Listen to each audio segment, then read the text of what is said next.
Hi guys, I'm back with a video in continuation to the series of vendor management. In the last video, we discussed about the pain points for many construction and real estate players that they are facing at the site, that the construction vendor is not performing at site.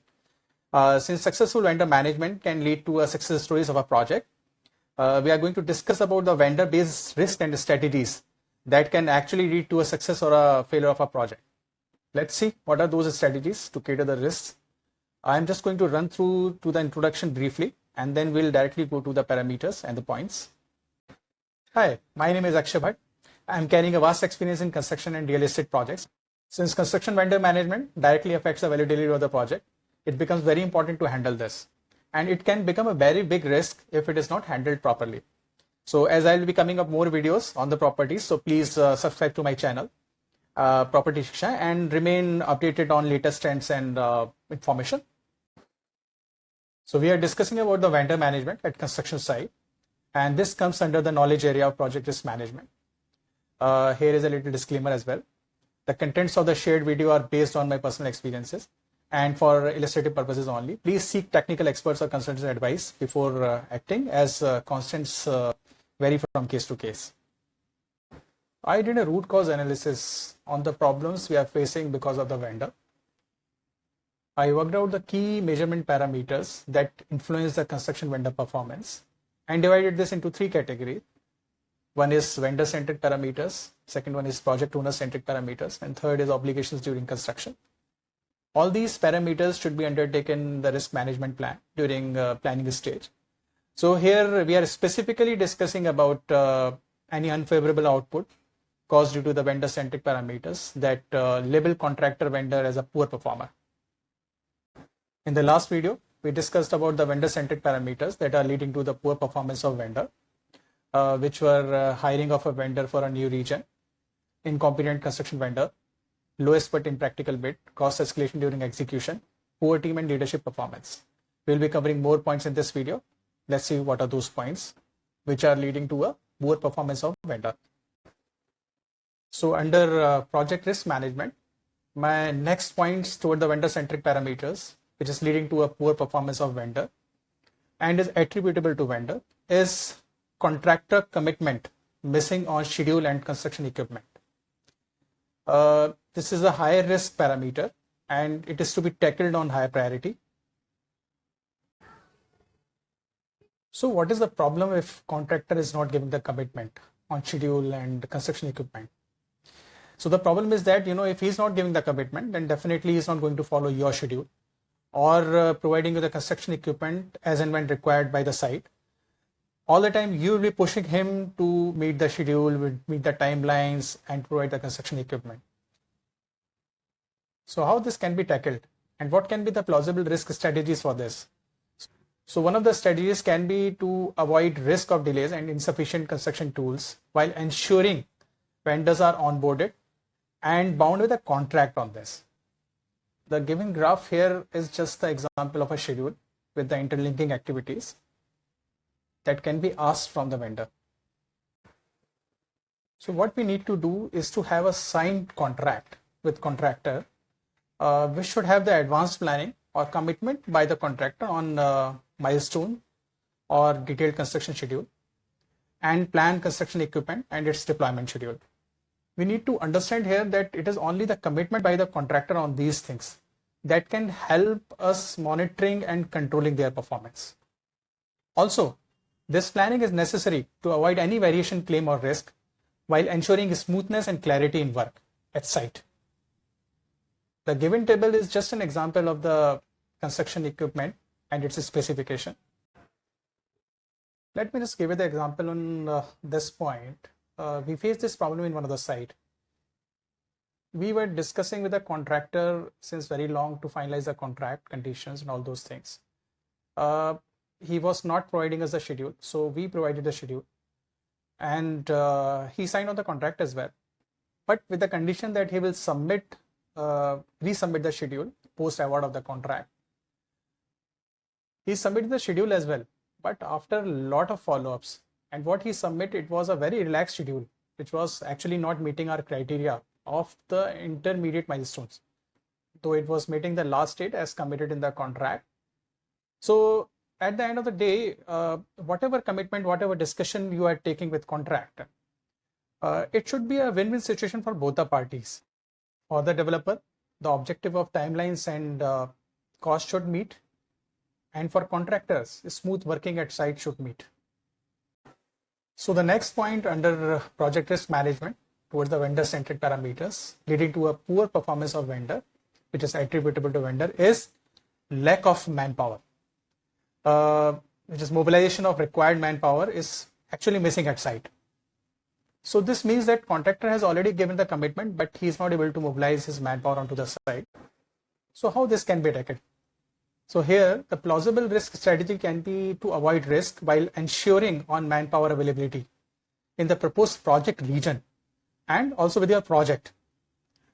Here, the graph is symbolic and just showing the manpower commitment of the contractor towards the project. So this can be asked from the contractor. What more we can do? We can actually sign a contract with the contractor. We should have the advanced planning or commitment by the contractor on manpower deployment. Maybe later on during execution stage, this can be reviewed on the basis of real-time analysis of the site as per the actual site conditions, and it can be revised as per mutually agreed.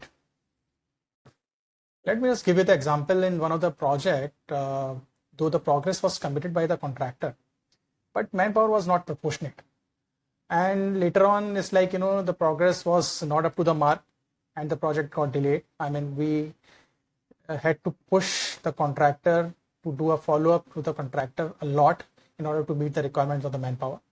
So this commitment on manpower becomes a very important point for progress of any of the project. So the next point in this series under project risk management towards vendor-centric parameters leading to poor site control, which is attributable to vendor, is poor resources deployment. Resources I mean is like technology tools and management softwares, tools that are required to run and manage the project, like daily, weekly progress reports, measurement and necessary billings, tools, etc.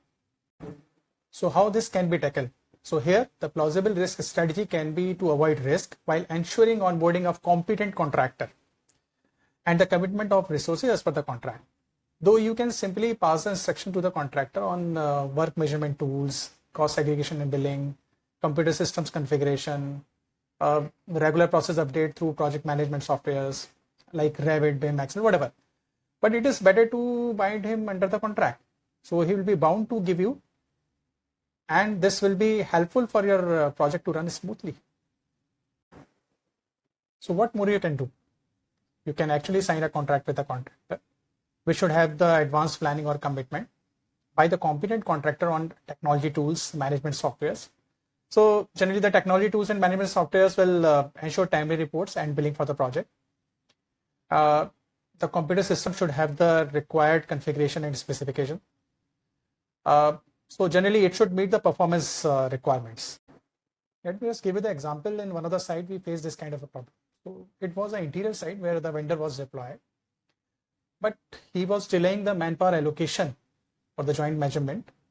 And also he was insisting for the data entry and the compilation of the billing by the developers team. And parallelly, he was highlighting to the management that his payments are not being done timely. Though he was at fault, but he was playing a game. So now one can understand that this is also a very important part to be included in the contract. So the another point under project risk management towards the vendor-centric parameters leading to a poor performance of vendor, which is attributable to vendor, is the fund shortage. This is a bigger problem when the contractor is coming up that he is not having the fund and he's always asking about the fund, give me the funds, I'm not able to manage this, I have a problem, I have a shortage of funds. How this can be tackled? So the only way is to avoid risk while ensuring signing a contract with the contractor on backup plan. So contract is something which is very important while dealing with the contractor. So what we are discussing here about the backup plan is a backup plan for the vendor. So it becomes necessary to bind vendor with some conditions in the contract for his own backup, which may be his own backup of funds through bank guarantees, or mutually agreed payment release terms as per the agreed milestones. Or it can be through other ways on monetizing on third-party guarantees or against any assets in case of any eventuality. So these are the points, these are the precautions we can take to avoid the fund shortage of vendors. So to conclude this point, it is better to discuss all such eventualities with the contractor before signing of the contract. Contractor should not come after the contract, once the contract is awarded, that he's facing these such kind of problems. Let us now move to the other parameters. Let's see what is the next point towards vendor-centric parameter. So the next point under project risk management towards the vendor-centric parameters leading to the poor performance of a vendor, which is attributable to vendor, is work performance assessment of a construction vendor, which is missing before onboarding. So what is the problem if the assessment of the contractor is not done properly before onboarding? Obviously, the quality will be bad and the work he produced may not be up to the mark as per our expectations. So the plausible risk strategy for this can be to avoid risk while onboarding the contractor after taking stringent measures on performance quality checks. So performance quality check is nothing but to check his quality work that he has performed in other previous projects. So in order to measure the performance for pre-qualification purposes of a new or old vendor, it becomes important to analyze the real-time actual data of executed projects by them. Though this is a very ideal situation, but I think this is the right way. So this will help to come up with a comparative ranking on various performance parameters and will help prioritizing and onboarding the right contractor or vendor. So, however, if you don't have the time, this analysis can be cut down to the most eligible one, but it should always be done before signing a contract. So just to conclude this point, I think it is worth investing your time on doing an analysis or assessment of contractor work performance rather than wasting the precious time during execution when the project has stringent timelines of performance and there are many real issues to look at. Okay, so let's see what are the other parameters towards vendor-centric parameters. Let's move to the next point. So the next point under project risk management towards vendor-centric parameters leading to a poor scope understanding by contractor, it is attributable to vendor, is contractor due diligence or site and drawings, which is missing and causing change orders later on. So how this can be handled? I think the plausible risk strategy to handle this can be to avoid risk while ensuring vendors and contractors perform physical site visits, understand physical site challenges. They should understand the geographical location challenges. They should understand the drawings. They should study the drawings properly. And they should get the scope clarity before onboarding. So these are the important parameters towards the contractors that they should perform necessary due diligence before quoting. What more can be done in this is to call for a pre-bid meetings and the clarifications should be given on the given drawings and the site conditions, all those queries, whatever queries the contractors are having. And this is a necessary and mandatory step to avoid any such risks. So to conclude this point, we should take all the necessary measures to resolve the queries of the contractors before quoting, so that they should not come up later on with the change orders. However, there are some situations where change orders can't be avoided. So sometimes even site visits and drawings study don't work, because when there are changes on the client side, you have to follow those changes. Sometimes site poses the challenges which were not thought of. I mean, during the bid time, it was not thought of. It was not perceived that this problem will come. The other condition is the less time. I mean, where the assessments and assumptions may also go wrong, especially in the challenging sites where time given to contractor is less to quote the project as compared to the complexity involved in that project.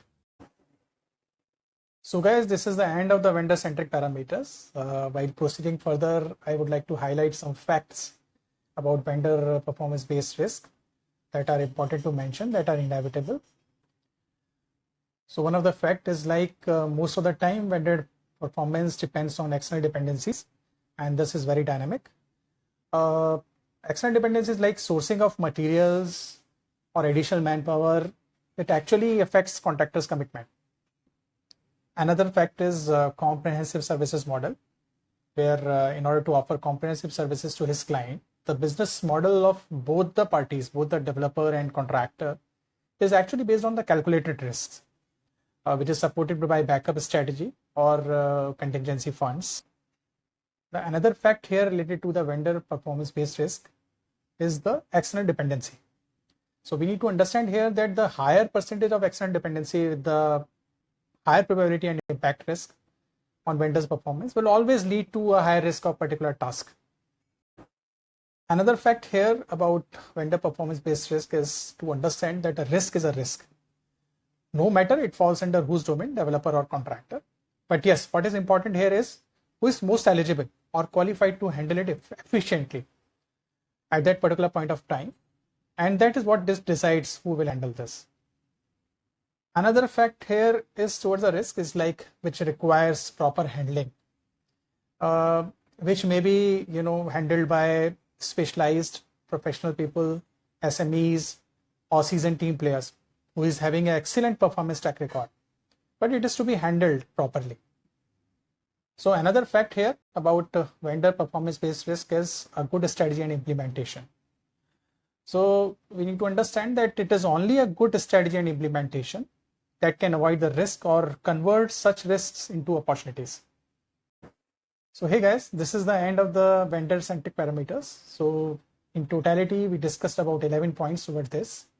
And in this video, we discussed 6 parameters, which is contractor commitment missing on schedule and construction equipment. The next is lack of manpower. Mobilization of required manpower is missing at site. Another one is poor resources deployment in terms of technology tools and management softwares. Another one is fund shortage. Another one is work performance assessment of construction vendor missing before onboarding. And the last one is the contractor due diligence for site and drawings missing, and which is causing change orders. As we discussed about the vendor's performance can be broadly affected by 2 factors, external and internal. And these factors play win or lose role for any vendor's delivery.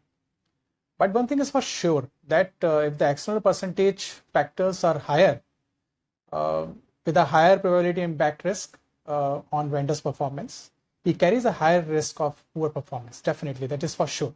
Thus, if a vendor has in-house capability for most of the works, he should be given first preference at any point of time as compared to the other vendors who are outsourcing and dependent on the external support.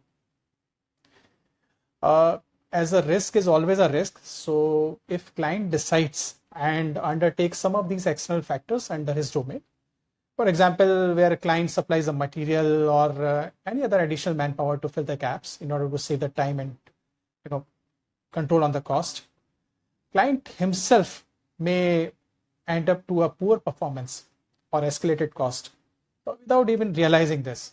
So this is also one of the important points.